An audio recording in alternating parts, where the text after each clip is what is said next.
Hola, bienvenidos al día 5, plática 1 sobre escalas espaciales y sensores, dentro del curso taller de Sistemas de Información Geográfica y Percepción Remota a nivel avanzado. El día de hoy vamos a hablar sobre las escalas. Las escalas las podemos ver en dos vertientes: la resolución, que se refiere al tamaño del píxel, qué tan grande es nuestro sensor para poder tener el tamaño de grano o el tamaño mínimo para poder capturar algo en la superficie terrestre. Pero también podemos tener la escala, que es el área de análisis donde se va a manifestar nuestro fenómeno de estudio. En este sentido podemos tener escalas desde la galaxia, el sistema solar, el planeta, un ecosistema, un individuo o incluso células. A nivel celular podríamos estar trabajando a esas escalas. Y dependiendo a qué escala estemos trabajando, va a ser el fenómeno que estudiemos y la herramienta que podamos utilizar.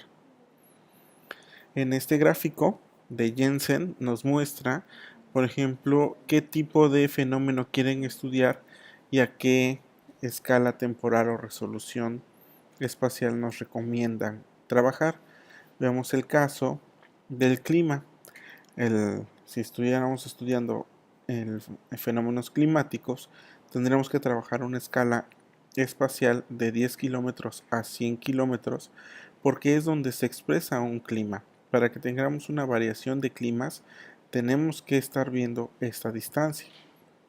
Y en la escala temporal, tendríamos que estar trabajando entre un año y 20-30 años para poder observar esa variación que tenemos. Veamos el caso, por ejemplo, de la agricultura de precisión. Aquí es el otro extremo. Tendríamos que trabajar en escalas de metros, hasta máximo unos 10 metros, y en temporal de un día a una semana, en la que podríamos tener trabajando. ¿A qué vamos con esto? Que depende del tipo de fenómeno, la herramienta que vas a usar, y es lo que vemos en la otra parte del eje X. Nuestra agricultura de precisión solo la podremos estar estudiando con las herramientas o con los sensores del Spot, del Iconos o de Digital Globe, que tienen la resolución espacial para poder observar este fenómeno. En cambio, si estamos con el clima, nos conviene las imágenes provenientes del satélite GOES. Si estamos en caso de cultivos o en casos forestales, nos conviene tanto Landsat como MODIS, pero nuestra resolución espacial estaría entre las decenas de metros a los cientos de metros.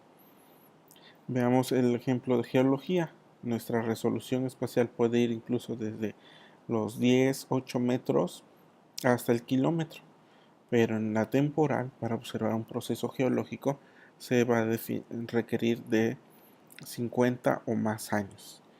¿Ok? Bueno, habiendo dicho esto, pasamos a lo que es un fenómeno espacial y lo que es un fenómeno espacial y ambiental. En un fenómeno espacial vamos a encontrar tendencias y concentraciones. La distancia y el espacio van a quedar como reemplazo para el ambiente. ¿Esto por qué? Porque en un fenómeno espacial vamos a seguir la primera ley de la geografía, que dice que todo lo que está más cercano entre sí tiende a parecerse. Entonces, con ellos vamos a elevar el alto, o va a ser muy vulnerable, un sesgo espacial. Y además, si solo nos concentramos en la parte espacial, no vamos a tener poder predictivo. Podemos hacer interpolaciones, pero estas interpolaciones no se pueden transferir en tiempo o espacio. En cambio, cuando ya vemos procesos de fenómenos espaciales y ambientales, vamos a poder observar procesos de dispersión y acceso. El ambiente es lo que determina la ecología de poblaciones de la especie a través de la fisiología del individuo. Y aquí es donde nos podemos centrar cuando usamos los sistemas de información geográfica y la percepción remota para poder estudiar patrones ecológicos. Bueno, generalmente cuando uno revisa una literatura encontramos sobre casos de abundancia y distribución espacial y nos reflejan así una gráfica donde T1 es mi transecto 1, transecto 2, transecto 3, y lo hacemos en diferentes periodos de tiempo, en invierno y en verano. Y con esto decimos que tenemos ya una distribución espacial. Pues no, no es una distribución espacial, porque solo estamos graficando en un ambiente estadístico, no en un ambiente espacial. Un ambiente espacial es algo así como lo que tendríamos acá. Aquí igual ya tenemos la distribución y abundancia de este pez, pero ya en un contexto espacial, en un contexto donde podemos encontrarlo en el espacio geográfico y no solo en el espacio estadístico. En cuanto a la resolución, vamos a tener por ejemplo aquí que queremos estudiar qué tan bien está representado la observación de especies. Si usamos esta resolución espacial del inciso D, vamos a tener que estaría bien representada nuestra abundancia. En cambio, si usamos nuestra representación del inciso A, vamos a encontrar ya huecos o vacíos de nuestra abundancia, ¿no?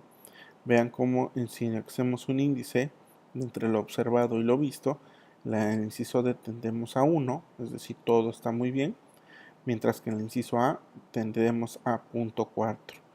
Quiere decir que más o menos la mitad del territorio es lo que estuviera cubierto. Aquí entonces la importancia de elegir bien nuestra herramienta que queremos usar para el muestreo. Aquí hay otro ejemplo. Tenemos esta bahía, esta dársena. Vean, esta es una resolución de 50 centímetros y el extremo sería de 80 metros. Si yo quiero estudiar o contar cuántas embarcaciones hay con una herramienta o un sensor o un satélite que me da su píxel de 80 por 80, no voy a poder observar ese fenómeno que quiero estudiar. A lo mejor saliéndose del zoom podemos observar la ciudad, pero ese no sería mi grado de estudio. Pues si yo quiero contar las embarcaciones, entonces podría usar las primeras 3 imágenes. ¿Sí? Bueno, otro concepto importante es la temporalidad. Igual, la temporalidad puede ser definida por el fenómeno de estudio o por la herramienta que estamos usando para medir ese fenómeno de estudio. Si nos vamos por la herramienta, entonces va a ser la frecuencia con que este satélite o esta herramienta pase sobre el fenómeno que queremos estudiar. Si nos vamos por la parte del fenómeno que queremos estudiar, va a ser la periodicidad con que captemos esa variación de ese fenómeno. Si yo quiero estudiar, por ejemplo, cuestiones de reproducción, pues me estaría sujeto al ciclo reproductivo de esa especie. Si yo quiero estudiar cuestiones de selva baja caducifolia cuando esté totalmente verde y totalmente seca, tendría ahí entonces que jugar con la resolución temporal de nuestro sensor que pudiera captar en estos dos periodos. Y nuestro sensor, la periodicidad se va a definir por su órbita. Si tenemos satélites de órbita polar, como Landsat, como Aquaterra o Aquamodis, estos van a estar pasando por el planeta Tierra con una periodicidad, por ejemplo, de Landsat de 16 días. Entre 15 y 16 días le tardaría en darle la vuelta completa a la Tierra para volver a pasar en ese lugar.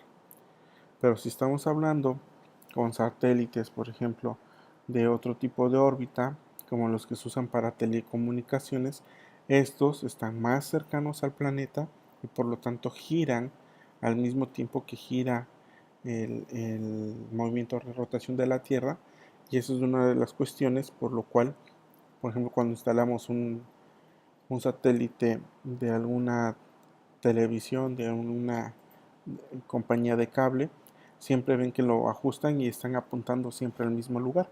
¿Por qué? Porque conforme se gira nuestro planeta, también está girando el satélite. Bueno, la periodicidad de los sistemas espaciales van a variar de acuerdo a los objetivos fijados para el sensor. Un satélite meteorológico, pues queremos que nos esté dando información del clima en cortos periodos de tiempo, 2 veces al día, 3 veces al día o más. En cambio, satélites para recursos naturales, por ejemplo, que queremos observar la tasa de deforestación, no necesitamos que estén cada 2 o 3 veces al día dándonos una imagen. Podemos tener un lapso de 16 días como lo es el de Landsat.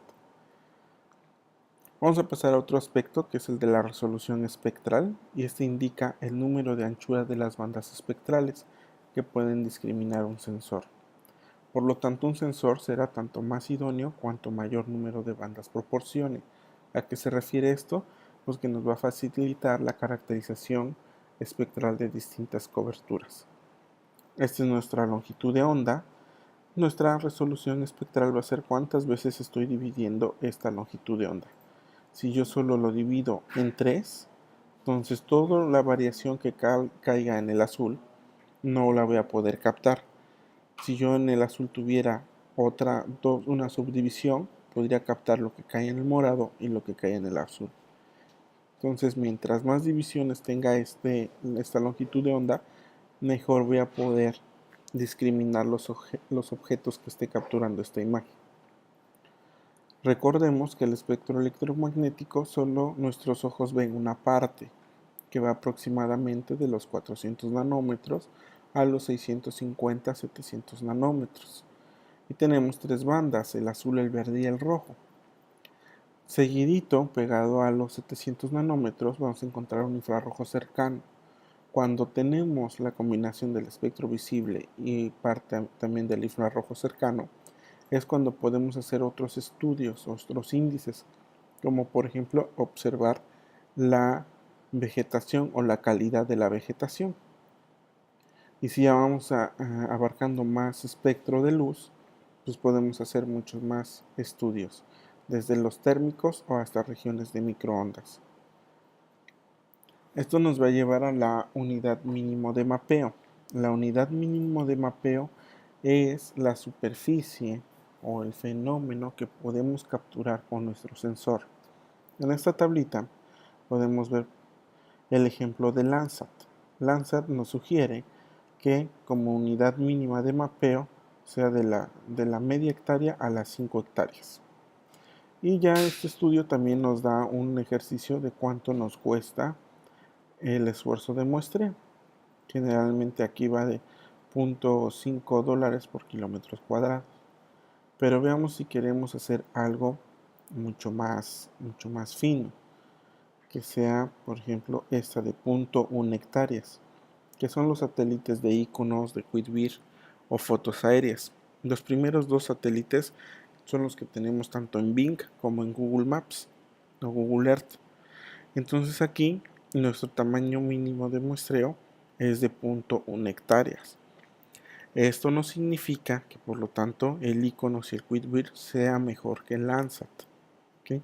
Si yo estoy estudiando los parches forestales de Canadá, pues me va a convenir hacerlo con Landsat, porque las extensiones son tan vastas que con este satélite lo puedo cubrir muy bien y no me representa tanto costo. En cambio, con las imágenes de iconos y de Quidbir necesitaría muchas imágenes para poder cubrir toda esta extensión forestal. Y que a mí solo me interesa la extensión forestal, no el proceso que sucede en un árbol de esa extensión forestal. Entonces, al necesitar más imágenes, también necesito mucho mayor presupuesto. ¿Okay? Bueno, ¿cómo podemos ampliar esta información? Pensemos aquí en la representación de los valores que toma un parámetro a lo largo de una extensión espacial, la que ustedes quieran. Una extensión de muestreo pequeña, como la que tenemos aquí del bloque verde, nos va a recoger un escaso rango de variabilidad, mientras que una extensión de muestreo amplia como este rojo nos representaría toda la variación que hay en este territorio. En otras palabras, aquí tenemos otro ejemplo, mi magnitud del parámetro y la extensión espacial. Entonces esta representación de valores que toma un parámetro a lo largo de nuestra acción espacial, mostrando agregados sucesivos de dicho parámetro. Por ejemplo, un muestreo con unidades de tamaño de grano amplio o de resolución espacial amplia, grande, que sería A, no nos va a representar la variabilidad real del parámetro. Vean, nos cubre tanto una cresta como un valle. Y del otro lado igual tenemos una cresta y un valle, entonces nos va a decir que rojo y blanco es lo mismo. Sin embargo, si ahora tenemos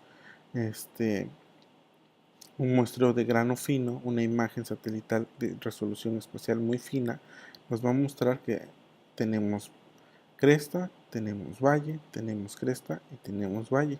Entonces nuestra variación ya la estamos capturando. ¿Qué pasa cuando queremos hacer un esquema para las unidades de muestreo para representar la variación espacial en la abundancia de un objeto ecológico? Eso es lo que les decía del caso de las imágenes satelitales. Si tenemos una que es ultra fina y que por eso pensemos que es mejor, pues no nos va a representar la variación completa de la abundancia.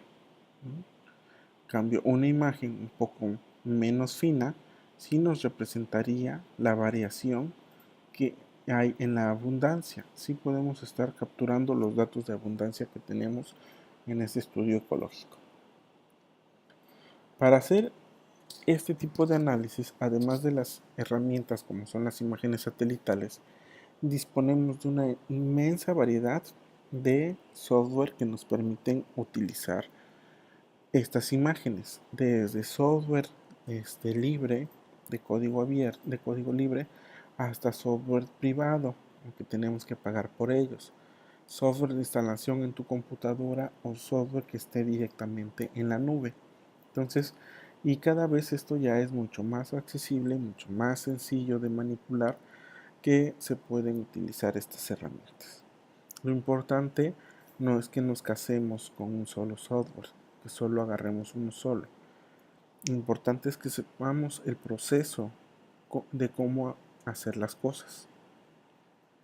Bueno, en conclusión tendríamos que un problema analítico asociado a la escala es que el número de unidades de muestreo suele reducirse conforme se amplía la escala, disminuyendo la capacidad para detectar la variación y la covarianza significativas, lo que veíamos con los ejemplos de las barras rojas y verdes. No existe un mejor sensor, ¿ok? No va a haber un satélite que sea el mejor, todo va a depender de tu fenómeno de estudio. Y entonces, primero debemos escoger el fenómeno de estudio y después el sensor. No porque yo toda la vida he manejado el satélite X, ahora todo lo voy a acomodar para que mi satélite X me dé resultados, ¿no? Porque recordemos otra vez las barritas, estaríamos teniendo falsos resultados o falsas interpretaciones. Bueno, por mi parte sería todo y nos vemos en el siguiente video.